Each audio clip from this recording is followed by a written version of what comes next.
In this English lesson, I wanted to help you learn the English phrase wide open. We use this to describe something that is open, but that's all the way open. Once I came home from work and the front door to my house was wide open. Someone had left the house and they forgot to close the door, so the door was wide open. In my classroom, sometimes it gets really warm and students will have the window wide open when I walk in the classroom, and I'll say, close the window, you're wasting all of the heat. So when you say something is wide open, it means it's all the way open. We also use this phrase in a sport. So maybe you're playing a game like soccer and your teammate has the ball and you have none of the other team players around you. You could yell, pass to me, I'm wide open. In a sport, when you say you're wide open, it means no one is around you from the other team. The second phrase I wanted to teach you today is the phrase wide awake. When you are wide awake, you are really, really awake. You know, sometimes when you're sleeping and you have a bad dream and you wake up all of a sudden, usually at that point in the night, you are wide awake. You are more than just awake. You are really, really awake. I remember once I was driving when I was younger. I was driving at night and I was on a really long trip. And while I was driving, I got a little bit drowsy. When you're drowsy, it means you're almost falling asleep. And while I was driving, my head went like this and it popped back up and my eyes were wide open and I was wide awake. Did I just use wide open there? I did, didn't I? Well, that was really good.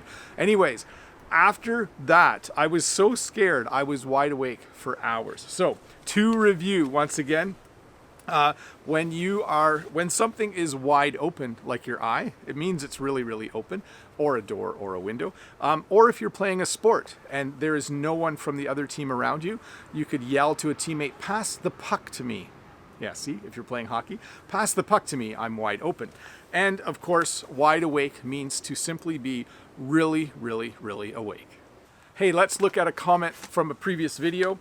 This comment is from Reniel. And Reniel says, hi Bob, amazing English lesson. Thanks for sharing with us. I'm a Canadian like you, but French Canadian. Greetings from Montreal, Quebec, Canada. Au revoir. And my response was, you're welcome. Cool to hear from a fellow Canadian. I hope you're having a good day over there in Quebec. So thank you, Reniel, for that. I hope I'm saying your name correctly. Very cool to hear from a fellow Canadian. By the way, that's how you refer in English to someone who is from the same country as you. If you were from the United States, you would refer to someone from the same country as you as a fellow American. When I talk about other Canadians, I talk about fellow Canadians. So it means they're from the same country as me.